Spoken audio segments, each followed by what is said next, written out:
A melhor notícia que poderia sair no Flamengo.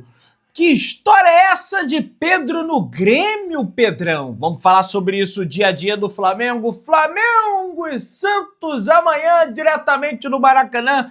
Você que tá aí naquela moral de sempre, se inscreva no canal, meu filho. Botão aqui embaixo, logo aqui embaixo, aciona o sino da notificação.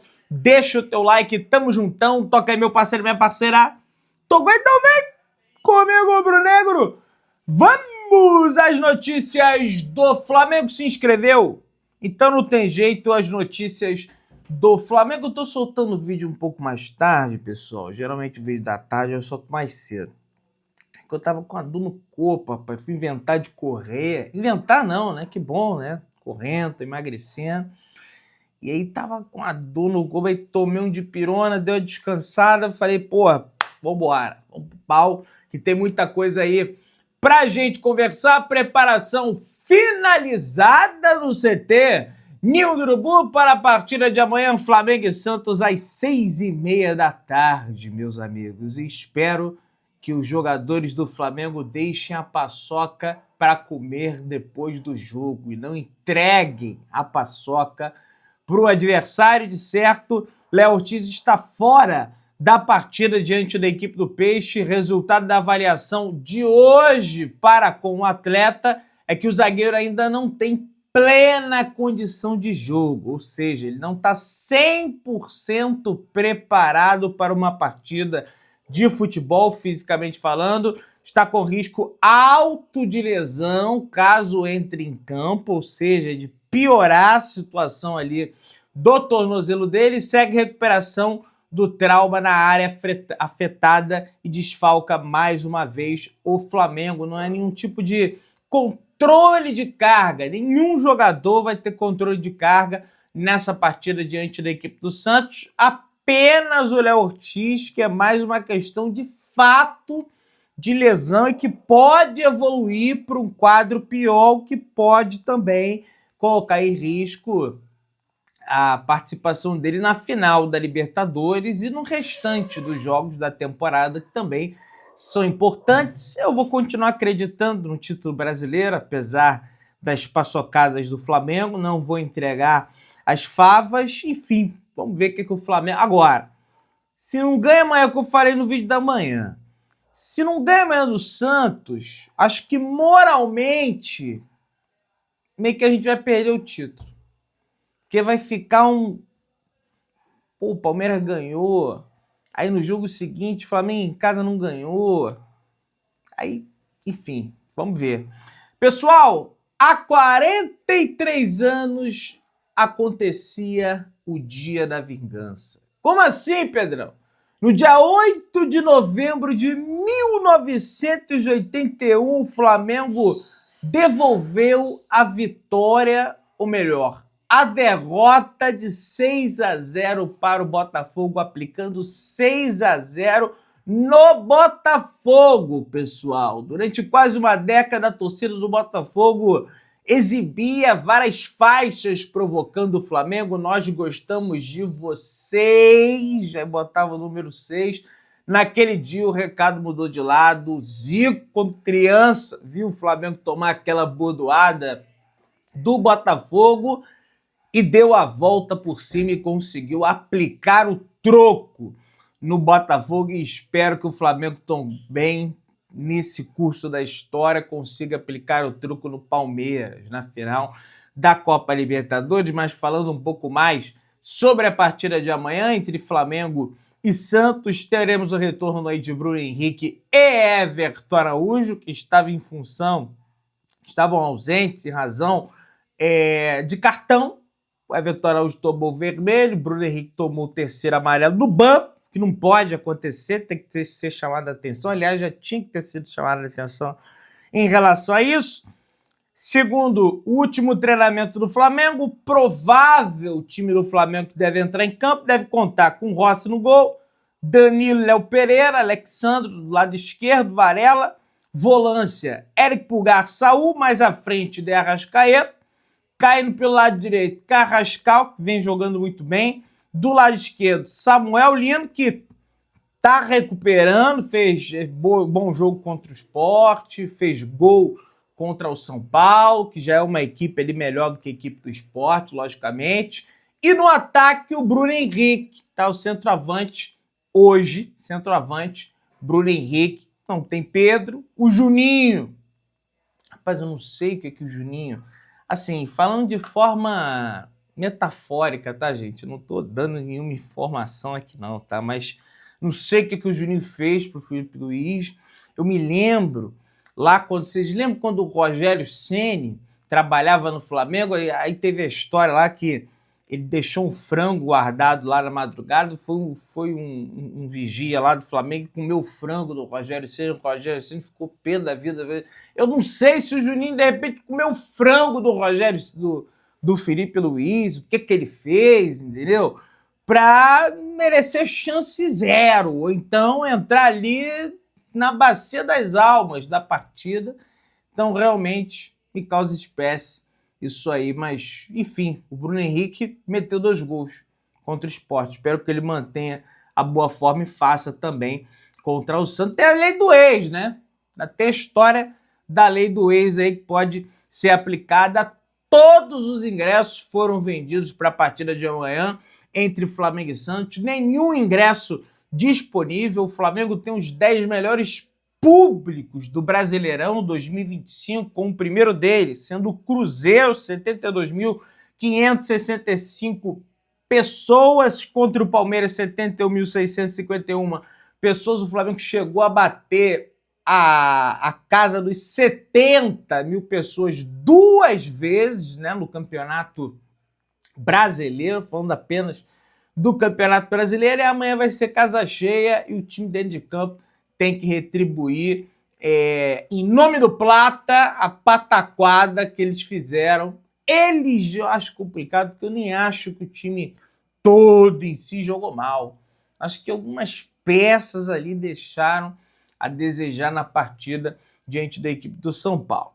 Pessoal, a informação que chega é que o Flamengo não deve sequer debater a permanência do técnico Felipe Luiz, tá?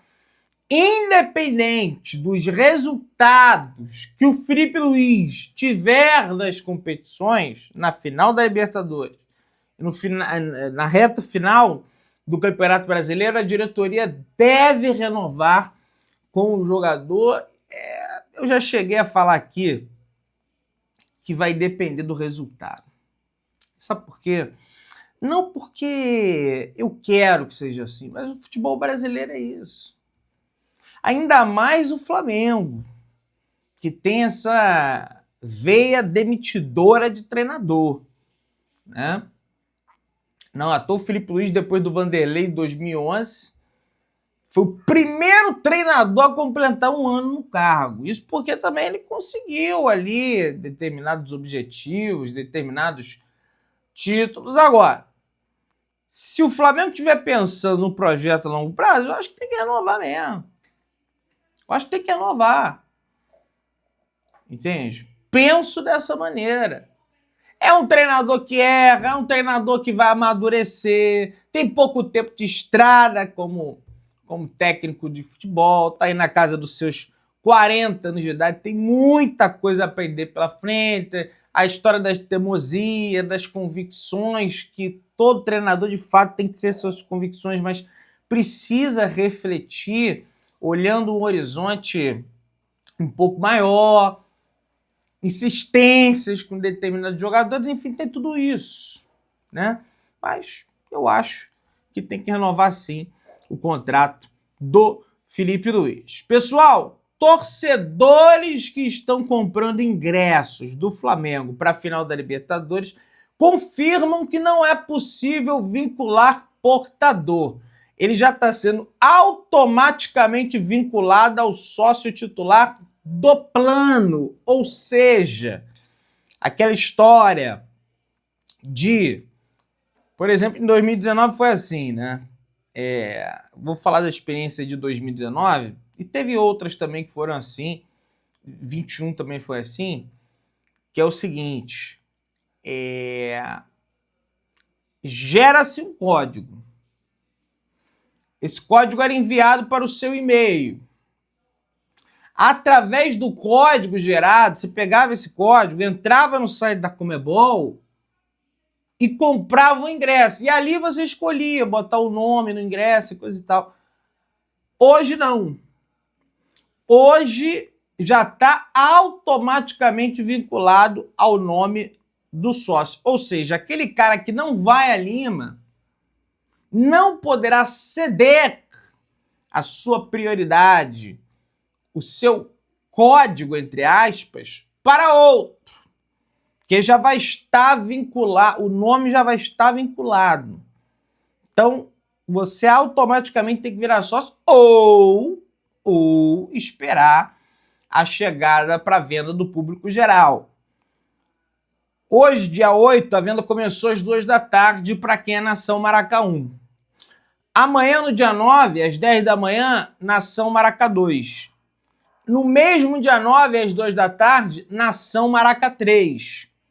E aí, no dia 10, caso tenha ingressos disponíveis ainda, vai abrir a venda para o público geral, tá? Não sei se vai chegar até o público geral, de repente, em função da logística difícil até Lima, tá caro ir para Lima, pode ser até que sobre o ingresso ou outro ali para o público geral. Fique atento no site para você comprar, mas a torcida do Flamengo, a informação que eu recebo, que está comprando em peso, tá? Os ingressos para a final da Libertadores, e ainda bem, para sermos maioria, para lotarmos também a área ali mista do Monumental U, assim como fizemos na final da Libertadores de 2019. É de suma importância isso. Pessoal, o Neymar, que vai ser adversário do Flamengo ontem, a priori não estava no Rio. Não chegou com o grupo do Santos no Rio. Chegou hoje, na parte da manhã, à cidade do Rio de Janeiro, tá? Para compor ali o grupo de jogadores do Santos. Então, chegou, tá? Neymar, ele vai jogar, tá relacionado. Para mim, isso, assim, é porque o Neymar a gente acaba falando, mas com o Neymar, sem Neymar, o Flamengo tem que jogar bem, o Flamengo tem que se impor em relação ao Santos no Maracanã. A única barreira para o Flamengo talvez ter dificuldade de fazer gol no Santos, eu acho que é o goleiro deles, é o Brazão, que é muito bom goleiro, fez grande defesa contra o Palmeiras, já era o Palmeiras tá vencendo desde o início do jogo, e pode ele querer atrapalhar a festa do Flamengo. Lógico, tem o Arão, que era do Flamengo, tem outros jogadores ali, tem o Barreal, tem o menino, o Robinho Júnior, tem o próprio Neymar, mas, gente, o Flamengo tem que ganhar do Santos, né? Senão vai ficar... Eu sempre digo aqui, olha, o resultado no futebol não controla, mas o desempenho controla. A entrega dentro de campo controla. E isso precisa acontecer. Porque senão aí vai descarrilhar tudo aí. Pessoal, saiu de fato a lista de relacionados convocados para a seleção equatoriana e Gonçalo Plata, do Flamengo, que já se encontrava na pré-lista de convocados do Equador, está presente na lista de convocados final. E ainda bem que ele vá lá para o Equador, que jogue, que, sei lá, meu irmão, faça alguma coisa aí, uma terapia, porque tá difícil, viu? Tá complicado a situação dele no Flamengo. Temos aqui a informação do Bernardo Ramos em relação ao Maracanã. Negociação por name right do Maracanã já dura cerca de 5 meses, pessoal. O Flamengo estima receber um valor de 35 milhões de reais no ano. Inicialmente saiu um valor na imprensa de 50 milhões, 55 milhões, o valor poderia ser o maior name rights do futebol brasileiro, mas o Bernardo Ramos traz a notícia que será aí na faixa dos 35 milhões de reais por ano. Assim, cara, já ajuda ali, né, com os custos do Maracanã. Agora, só não sei se vai pegar. Dependendo do nome, tem que ser um nome ali. Porque, por exemplo, o estado do Corinthians, Belmar não tinha nome, é Itaquerão, botaram Neoquímica, todo mundo chama de Neoquímica, Allianz Parque, aí tem lá o Morumbis, botaram só um S no final, vai botar Maracanã com N no final, do Leitinã, igual já deu exemplo aqui, né? Uma galera não entendeu, pô, Pedro, você tá maluco, negócio de Leitinã. Aí já tem negócio do Pedro, do leite aí, né? Leitinã é caro pra cacete, cara. Outro dia eu fui no mercado ali, olha, pessoal aí que é pai, precisa comprar o Leitinã, Aptamil, rapaz, o negócio é realmente bem difícil. Minha galera, só pode ser brincadeira. O que, Pedrão? O Dorico Roman, que é um dos candidatos à presidência do Grêmio, revelou que tentou a contratação do Pedro, do Flamengo. E ele fala: buscamos informações sobre o Pedro, pois em determinado momento parecia que ele estaria disponível. O que soubemos de forma clara é que o Flamengo não libera o jogador para o mercado brasileiro e o valor pedido no exterior gira em torno de 15 milhões de euros. O que acontece? Tá rolando lá a presidência do Grêmio. Aí, pelo que eu fiquei sabendo aí por alto, esse Odorico Roman disse que está negociando com o Pedro. Daí o outro candidato disse que está negociando com Benzema, atacante francês, atualmente está na Arábia, né, se eu não me engano. Então fica um falando uma coisa, vai vir o Pedro, vai vir o Benzema, então, gente, sinceramente, não tem como a gente levar a sério esse tipo de coisa. Jamais o Flamengo vai negociar o Pedro, ainda mais para uma equipe brasileira, não tem a menor chance em relação a isso. Pelo contrário, o Flamengo está tentando a recuperação do Pedro o mais rápido possível para que ele volte a atuar pelo Flamengo, né? Nessas partidas aí subsequentes da competição, beleza? Jorjan Daniel de Arrascaeta Benedetti renovou com o Flamengo até o final do ano de 2028. O atleta uruguaio tinha contrato com o Mengão até o final do ano de 2026 e renova com o Flamengo, assina uma extensão de contrato até o ano de 2028, recebeu uma valorização salarial e terá uma multa de 35 milhões de euros, torcedor. No jogo do próximo domingo, amanhã, contra a equipe do Santos, o uruguaio será homenageado no gramado do Maracanã ao lado da esposa Camila, que está grávida do primeiro filho, do camisa 10 do Flamengo. O vínculo é válido até dezembro de 2028, com extensão automática por mais um ano. Se o jogador alcançar determinadas metas de performance, o atual vínculo terminaria no final do ano que vem. O Uruguai está com 31 anos, o contrato passa a valer a partir de janeiro para não impactar no orçamento de 2025. Então essa valorização salarial que ele ganhou vai passar a valer a partir do ano que vem, no mês de janeiro, pessoal. Mês mais caro aí do ano, porque tem as faturas de dezembro, aquela coisa toda, IPVA, mas isso não vale para o Flamengo, isso vale para nós. A Arrascaeta terá um aumento que colocará entre os maiores vencimentos do elenco. Além disso, receberá luvas pela assinatura do contrato, pessoal. Tem uma atualização da multa rescisória do Arrasca, era superior, agora é de 35 milhões de euros, o que, se você converter para real, dá 215 milhões de reais. Para clubes brasileiros, continua difícil nessa contratação, mas para europeus diminui, mas é pouco provável que faça um investimento de um atleta ali mais velho, 30 e poucos anos, enfim. Bom, você que está aí, dá aquela moral de sempre, se inscreva no canal, aciona o sininho da notificação, deixa o teu like, se inscreve, tamo junto, saudações rubro-negras.